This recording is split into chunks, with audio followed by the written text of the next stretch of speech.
بسم اللہ الرحمن الرحیم۔ السلام علیکم۔ امید ہے ناظرین آپ خیریت سے ہوں گے۔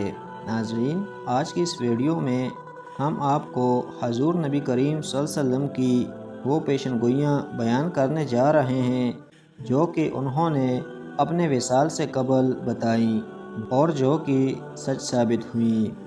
ناظرین کرام، قبل از وقت کسی واقعے کی اطلاع دینے کو پیشن گوئی کہتے ہیں۔ اللہ تعالیٰ نے انبیاء کرام علیہ السلام بالخصوص نبی کریم صلی اللہ علیہ وآلہ وسلم کو بذریعہ وحی آئندہ رونما ہونے والے بعض حالات سے مطلع فرما دیتے تھے، جس کی بنیاد پر نبی کریم صلی اللہ علیہ وسلم کسی واقعے کی اطلاع قبل از وقت ارشاد فرما دیتے۔ چونکہ آپ صلی اللہ علیہ وسلم اللہ کے سچے اور آخری نبی ہیں، اس لیے آپ نے جن جن باتوں کی پیشن گوئی فرمائی وہ ساری باتیں سچ ثابت ہوئیں۔ آئیے اللہ کے نبی کریم صلی اللہ علیہ وسلم کی چند پیشن گوئیاں پڑھتے ہیں۔ ناظرین، آقا نامدار صلی اللہ علیہ وآلہ وسلم کی بعثت سے پہلے عرب کی یہ کیفیت تھی کہ تمام اہل عرب کاہنوں نجومیوں کے جال میں گرفتار تھے۔ مشہور کاہنوں کے پاس لوگ دور دراز سے سفر کر کے آتے تھے اور ان سے مستقبل اور غیب کی باتیں دریافت کرتے تھے۔ کاہن جھوٹ موٹ کی باتیں سنا کر پورے معاشرے کو بیوقوف بنا رہے تھے۔ حضور اکرم صلی اللہ علیہ وسلم کو اللہ تعالیٰ نے جب پیغمبر بنا کر مبعوث فرمایا تو ان کے لیے ثبوت نبوت کی سب سے بڑی دلیل غیب کی خبریں اور پیشن گوئیاں تھیں۔ آپ صلی اللہ علیہ وسلم مستقبل کے واقعات اور باتوں کو اس طرح پیش فرماتے تھے کہ گویا کلی آنکھوں سے دیکھ کر بتا رہے ہوں۔ جن جن باتوں کی اللہ کے سچے نبی صلی اللہ علیہ وسلم نے خبر دی وہ سب کی سب پوری ہوئی۔ یہ پیشن گوئیاں مختلف اوقات میں آپ صلی اللہ علیہ وسلم سے مختلف حالتوں میں صادر ہوئیں اور ان کی اطلاع مختلف صورتوں میں دی گئی، مثلا کبھی نزول وحی کی صورت میں، کبھی عالم خواب میں اور کبھی قلب مبارک پر القاء کر کے۔ قرآن کریم میں ارشاد ہے، یہ غیب کی باتیں ہم آپ کی طرف وحی کرتے ہیں، اس سے پہلے آپ اور آپ کی قوم ان کو نہیں جانتی تھی۔ ناظرین کرام، حضرت محمد صلی اللہ علیہ وسلم کی پیشن گوئیوں کو یہ امتیاز حاصل ہے کہ وہ واضح اور ظاہر ہیں اور شک اور تعویل سے بہت دور ہیں۔ مثلا غلبہ روم، خلافت راشدہ، فتح یمن، فتح شام، فتح عراق اور کیسر و کسریٰ کی سلطنتوں پر فتح و نصرت کی تمام پیشن گوئیاں صریح اور واضح ہیں۔ علاوہ عظیم وہ ایسی عظیم الشان ہیں جن کو دیکھ کر اور سن کر تمام عالم حیران ہیں۔ ناظرین، غزوہ خندق کے موقع پر خندق کھودتے ہوئے ایک سخت چٹان حائل ہو گئی۔ جب صحابہ کرام رضی اللہ تعالی عنہ اجمعین اس کو توڑنے سے عاجز آ گئے اور چٹان باوجود کوشش کے نہ ٹوٹ سکی تو حضور صلی اللہ علیہ وسلم سے درخواست کی گئی۔ اس موقع پر آپ صلی اللہ علیہ وسلم نے 3 ضربیں لگائی، ہر ضرب پر چٹان سے روشنی پھوٹتی۔ بخاری شریف اور سنن نسائی میں ہے کہ آپ صلی اللہ علیہ وسلم نے جب پہلی بار بسم اللہ کہہ کر کدال ماری تو چٹان 1/3 ٹوٹ گئی۔ آپ صلی اللہ علیہ وسلم نے فرمایا، اللہ اکبر، مجھے ملک شام کی کنجیاں عطا کی گئی ہیں، خدا کی قسم میں شام کے سرخ محلات اس وقت اپنی آنکھوں سے دیکھ رہا ہوں۔ پھر آپ صلی اللہ علیہ وسلم نے دوسری مرتبہ کدال ماری تو دوسرا تہائی ٹکڑا ٹوٹ کر گرا۔ آپ صلی اللہ علیہ وسلم نے فرمایا، اللہ اکبر، فارس کی کنجیاں مجھ کو عطا ہوئی، خدا کی قسم مدین کے کسرا بیس کو اس وقت اپنی آنکھوں سے دیکھ رہا ہوں۔ تیسری بار آپ صلی اللہ علیہ وسلم نے بسم اللہ کہہ کر کدال ماری تو بقیہ چٹان بھی ٹوٹ گئی۔ آپ صلی اللہ علیہ وسلم نے فرمایا، اللہ اکبر، یمن کے کنجیاں مجھے عطا ہوئیں، خدا کی قسم صنعاء کے دروازوں کو میں اپنی آنکھوں سے دیکھ رہا ہوں۔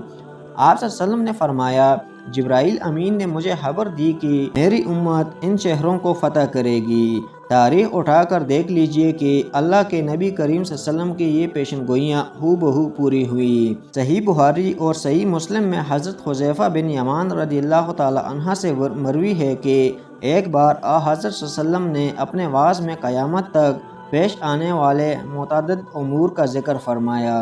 ان میں سے بعض چیزیں ایسی ہیں جو میں بھول گیا مگر جب میں ان کو دیکھتا ہوں تو یاد آ جاتی ہیں، یعنی واقعہ ہونے کے بعد پہچان لیتا ہوں کہ یہ وہی بات ہے جو نبی کریم صلی اللہ علیہ وسلم نے فرمائی تھی۔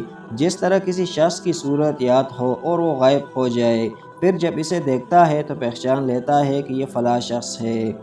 ناظرین، زرقانی میں حضرت جابر رضی اللہ تعالی عنہ کہتے ہیں کہ ایک دفعہ آپ علیہ الصلوۃ والسلام میرے گھر تشریف لائے اور دریافت کیا کہ کیا قالین ہے۔ ہم نے عرض کیا کہ قالین ہمارے گھر کہاں؟ آپ صلی اللہ علیہ وسلم نے فرمایا، ہاں، عنقریب تم قالینوں اور عمدہ فرشوں پر بیٹھو گے۔ حضرت جابر رضی اللہ تعالی عنہ فرماتے ہیں کہ ہم نے اپنی زندگی میں وہ دن بھی دیکھا جب ہم قالینوں پر بیٹھتے تھے۔ ابو داود شریف میں حضرت عدی بن حاتم رضی اللہ تعالی عنہ کا بیان ہے کہ میں حضور کریم صلی اللہ علیہ وسلم کے خدمت میں حاضر تھا کہ ایک شخص نے بھوک کی اور دوسرے نے رہزنی کی شکایت کی۔ آپ علیہ السلام نے فرمایا کہ اگر تم زندہ رہے تو دیکھو گے کہ ایک عورت حرا سے خانہ کعبہ کا طواف کرنے نکلے گی اور اس کو خدا کے سوا کسی کا ڈر نہ ہوگا۔ حضرت عدی بن حاتم رضی اللہ تعالی عنہ کہتے ہیں، میں نے یہ امن و امان اپنی زندگی میں دیکھا۔ ناظرین، بخاری شریف میں ہے کہ غزوہ خندق کے موقع پر آپ صلی اللہ علیہ وسلم نے فرمایا کہ آج کے بعد قریش ہم پر حملہ آور نہیں ہوں گے بلکہ ہم ہی ان پر غالب ہوں گے۔ بخاری شریف میں ہے کہ آپ صلی اللہ علیہ وسلم نے غزوہ بدر میں کفار کے مقتولین کی قتل گاہ کی اطلاع دی۔ آپ صلی اللہ علیہ وسلم نے جو جگہ بتائی دشمن اسی جگہ پر قتل ہوئے۔ ناظرین، صحیحین میں ہے کہ خیبر میں یہود کے کئی مضبوط قلعے تھے۔ ہر روز مسلمان مجاہدین زور آزمائی کر کے واپس لوٹ آتے لیکن خیبر فتح نہیں ہو رہا تھا۔ آپ صلی اللہ علیہ وسلم نے فرمایا کہ کل میں جھنڈا ایسے شخص کو دوں گا جس کے ہاتھ پر اللہ فتح دیں گے۔ آپ صلی اللہ علیہ وسلم نے حضرت علی رضی اللہ تعالی عنہ کو جھنڈا عطا فرمایا اور اللہ تعالیٰ نے ان کے ہاتھ پر فتح عطا فرمائی۔ صحیح مسلم کی روایت ہے کہ حضرت عباس رضی اللہ تعالی عنہ جب جنگ بدر میں گرفتار ہوئے تو فدیہ کے مطالبے پر فرمایا کہ میرے اندر استطاعت نہیں ہے۔ آپ صلی اللہ علیہ وسلم نے فرمایا کہ وہ مال کہاں ہے جو ام الفضل کے پاس چھوڑ آئے ہو، اس کو دے کر آزاد ہو جاؤ۔ حضرت عباس رضی اللہ تعالی عنہ فرماتے ہیں کہ اس بات کو میرے اور میری بیوی کے علاوہ کوئی نہیں جانتا تھا۔ ناظرین، بخاری شریف میں ہے کہ آپ صلی اللہ علیہ وسلم نے اپنے وصال کے وقت حضرت فاطمہ کو اپنے وصال کی اور حضرت فاطمہ کے سب سے پہلے جنت میں پہنچنے کی بشارت دی۔ صحیحین میں ہے کہ ہاں، حضرت صلی اللہ علیہ وسلم نے اپنی زبان نبوت سے ہندوستان میں اسلام کے داخل اور غالب ہونے کی خوشخبری سنائی تھی۔ آپ صلی اللہ علیہ وسلم نے فرمایا کہ میری امت کے دو گروہ ہیں جن کو اللہ تعالیٰ دوزخ سے بچائے گا، ایک وہ جو غزوہ ہندوستان میں شریک ہوگا اور صحابہ کرام رضوان اللہ تعالیٰ اجمعین کو اس غزوے میں شریک ہونے کی تلقین فرمائی۔ ناظرین، ترمذی شریف میں ہے کہ ایک دفعہ حضور صلی اللہ علیہ وسلم خواب سے مسکراتے ہوئے بیدار ہوئے اور فرمایا کہ اس وقت خواب میں میری امت کے کچھ لوگ تحت شاہی پر بادشاہوں کی طرح بیٹھے ہوئے دکھائے گئے۔ یہ بحر احزر میں جہاد کے لیے اپنے جہاز ڈالیں گے۔ یہ بشارت سب سے پہلے امیر معاویہ کے عہد میں پوری ہوئی اور دمشق کی سرزمین پر اسلام میں سب سے پہلے تحت شاہی بچایا گیا۔ دمشق کا شہزادہ اپنی سپہ سالاری میں مسلمانوں کا پہلا لشکر لے کر بحر احزر میں جہازوں کے بیڑے ڈالتا ہے اور دریا عبور کر کے قسطنطنیہ فتح کرتا ہے، جس کی بشارت حضور صلی اللہ علیہ وسلم نے دی۔ مثلا امام احمد میں ہے کہ بیت المقدس اسلام کا دوسرا قبلہ ہے اور اس کی تولیت، انتظام، انصرام و اہتمام امت محمدیہ کا حق ہے۔ حضور صلی اللہ علیہ وسلم نے اس کی تولیت کی بشارت دی جو کہ حضرت عمر رضی اللہ تعالی عنہ کے دور میں پوری ہوئی۔ ناظرین، زرقانی میں ہے کہ حضرت سعد ابن ابی وقاص رضی اللہ تعالی عنہ حجۃ الوداع میں حضور صلی اللہ علیہ وسلم کی ہمقربی میں مکہ معظمہ گئے۔ وہاں جا کر وہ اس قدر سخت بیمار پڑے کہ ان کو اپنی زندگی کی امید نہ رہی۔ حضور صلی اللہ علیہ وسلم ان کی عیادت کے لیے تشریف لے گئے تو ان کا اضطراب دیکھ کر ان کو تسلی دی اور ان کے حق میں دعا کی اور فرمایا کہ اگر خدا نے چاہا تو ابھی نہیں مرو گے، اگر خلوص سے کام کرو گے تو تمہیں عظیم درجہ ملے گا، بہت سارے لوگوں کو تم سے فائدہ پہنچے گا اور بہت سو کو نقصان پہنچے گا۔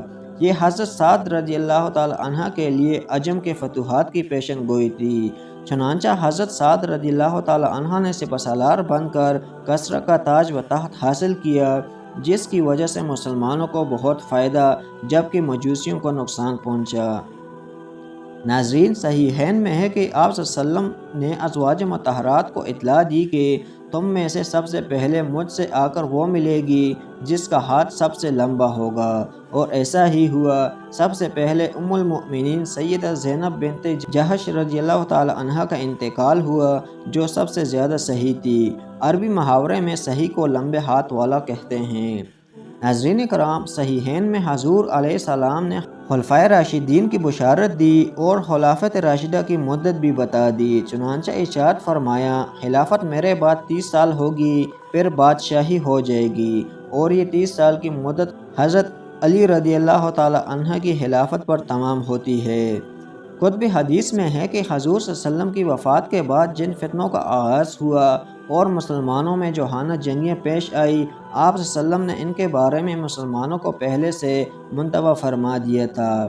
مسند احمد میں ہے کہ آپ صلی اللہ علیہ وسلم نے حضرت عمر رضی اللہ تعالی عنہ کے حق میں فرمایا کہ یہ شخص فتنہ کا قفل ہے، یعنی جب تک عمر رضی اللہ تعالی عنہ زندہ رہیں گے فتنہ بھی مقید اور بند رہیں گے۔ چنانچہ ایسا ہی ہوا کہ حضرت عمر رضی اللہ تعالی عنہ کے وقت تک مسلمانوں میں کوئی فتنہ اور فساد رونما نہیں ہوا۔ جب وہ شہید ہو گئے تو فتنہ و فساد شروع ہو گیا۔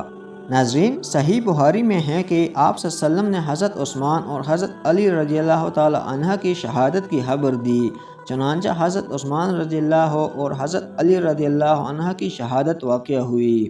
شرح المواہب میں ہے کہ ایک مرتبہ آپ صلی اللہ علیہ وسلم نے حضرت حسن رضی اللہ کو لے کر منبر پر چڑھے، پھر فرمایا کہ میرے اس فرزند کے ذریعے سے خدا مسلمانوں کے دو گروہوں کے درمیان مصالحت کرا دے گا۔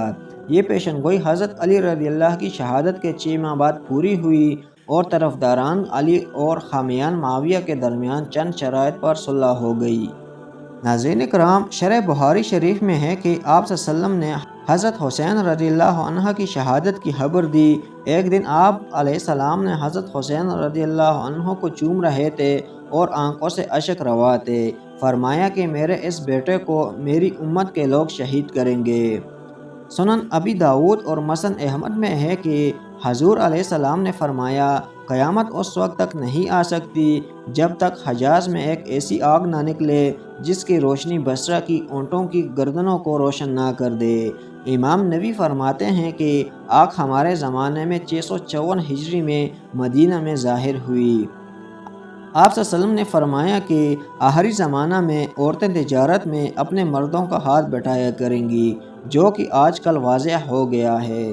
بخاری شریف میں ہے کہ آپ صلی اللہ علیہ وسلم نے سود کی کثرت کا فرمایا کہ ایک زمانہ ایسا آئے گا جس میں کوئی ایسا نہیں ہوگا جو سود نہ کھائے گا، اگر براہ راست نہیں دکھائے گا تو اس کا غبار یا دھواں اڑ کر اس تک ضرور پہنچے گا۔ آج بینہ وہی زمانہ ہے۔ آج کل تمام سرمایہ کاری میں سود یا اس کا اثرات شامل ہو رہے ہیں۔ ناظرین کرام، صحیح مسلم میں ہے کہ آپ صلی اللہ علیہ وسلم نے فرمایا، آخری زمانے میں مسلمانوں میں آپس میں اختلاف ہو جائیں گے اور مخالف قوتیں ان کے خلاف جمع ہو جائیں گی۔ حاضرین نے پوچھا، کیا اس وقت ہم قلیل ہوں گے؟ فرمایا، نہیں، تم اس وقت کثیر ہوں گے، لیکن تم میں وہن پیدا ہو جائے گا۔ آپ صلی اللہ علیہ وسلم سے پوچھا گیا، وہن کیا ہے؟ فرمایا، حب الدنیا، یعنی موت سے نفرت۔ آج اس پیشن گوئی کو ہم سب اچھی طرح دیکھ رہے ہیں۔ ناظرین کرام، صحیح مسلم میں فتنوں اور آثار قیامت کے سلسلہ میں متعدد حدیثیں ایسی ہیں جن سے یہ ظاہر ہوتا ہے کہ آپ صلی اللہ علیہ وسلم نے صاف اور صریح الفاظ میں اپنی امت کو یہ اطلاع دی کہ آخری زمانہ میں دجال کے ظہور اور نزول مسیح سے پہلے ملک شام میں مسلمانوں اور رومیوں کے درمیان عظیم خونی معرکہ پیش آئیں گے۔ گو اس ملک میں ان دونوں کے درمیان صلیبی جنگوں نے اس قسم کے سینکڑوں خونی معرکے پیش کیے ہیں، مگر جنگی عظیم نے شام کی جو صورتحال پیدا کر دی ہے، اس سے یہ واضح ہوتا ہے کہ یہ تمام واقعات آنے والے خونی معرکوں کی تقریب اور تمہید ہیں۔ ناظرین کرام، اسی طرح اور بھی کثیر پیشن گوئیاں کتب حدیث میں موجود ہیں جو حرف بحرف پوری ہو چکی ہیں یا ابھی پوری ہونی ہیں۔ اللہ کے آخری نبی صلی اللہ علیہ وسلم کی پیشن گوئیوں کی طرح آپ کے تعلیمات بھی سچی اور برحق ہیں۔ اسی میں دنیا و آخرت کی نجات ہے، اس لیے ہمیں یہ فکر کرنا ہوگی کہ ہم اللہ کے نبی صلی اللہ علیہ وسلم کے طریقوں کے مطابق زندگی بسر کریں۔ ناظرین، اگر آپ کو ہماری ویڈیوز پسند آتی ہیں تو ہمارے چینل کو ضرور سبسکرائب کیجیے۔ شکریہ۔